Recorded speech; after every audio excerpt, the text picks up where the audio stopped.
course that I was co-teaching with Paul Pangaro is sort of a studio course. It's not exactly advertised that way, but it was a project-based course. And I think that students were really kind of thrown at the beginning when we moved to all video, because as technologically savvy as they are, they're used to sitting in a room and brainstorming together and throwing up, Post-it notes. And I think that it was hard for them to find a way to collaborate that felt as creative and felt as fluid and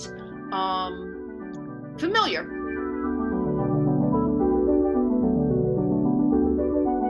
One of the things I heard about from some of the students, which I thought was really interesting, was a bunch of them would get on a Zoom call together and then they'd work, as if they were just sitting in the same room, doing their own thing. And so it wasn't like they weren't getting, it wasn't like they were intending to socialize, but you hit a bug or something and you'd swear and everyone would look up and say, what was that? Just like it would be in an office or in a common room. And I thought that was really interesting. I don't think I would have ever even thought about doing that. But it seemed to be a good strategy.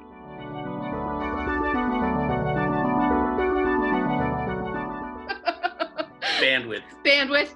Not so much bandwidth as auditory bandwidth. The constant sounds of one or more Zoom calls going on.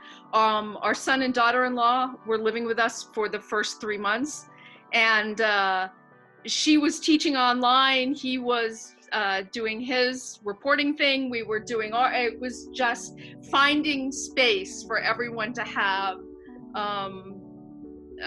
the room to Zoom was really that, and the never-ending need for more coffee and more coffee cups and running around turning lights on and off.